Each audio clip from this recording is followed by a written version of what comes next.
দেবিদ্বার 4 আসনের মানুষের ভালোবাসা আর বিশ্বাসের নাম হাসনাত আব্দুল্লাহ। তিনি শুধু একজন নেতা নন, সাধারণ মানুষের সুখ দুঃখের সাথী।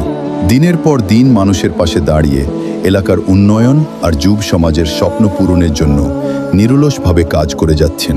আজ যুগের এই সময় মানুষ এমন একজন নেতাকেই চায়, যিনি মানুষের ভাষা বুঝবেন, মানুষের কষ্ট অনুভব করবেন।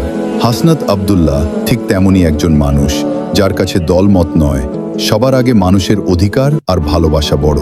দেবিদ্বারের রাস্তাঘাট, শিক্ষা, সমাজ উন্নয়ন আর তরুণদের ভবিষ্যৎ নিয়ে তার চিন্তা সবসময় আলাদা। তিনি বিশ্বাস করেন, উন্নত সমাজ গড়তে হলে আগে মানুষের মন জয় করতে হবে। আর সেই কারণেই আজ সাধারণ মানুষের হৃদয়ে জায়গা করে নিয়েছেন তিনি। অনেক নেতা আসে, আবার সময়ের সাথে হারিয়ে যায়, কিন্তু কিছু মানুষ তাদের কাজ আর ভালোবাসা দিয়ে মানুষের মনে বেঁচে থাকে বছরের পর বছর। হাসনাত আব্দুল্লাহ তেমনই একজন, যিনি দেবিদ্বার 4 আসনের মানুষের আশা, বিশ্বাস আর ভবিষ্যতের প্রতীক হয়ে উঠেছেন। মানুষের দোয়া আর ভালোবাসা নিয়েই এগিয়ে যাক তার পথ চলা।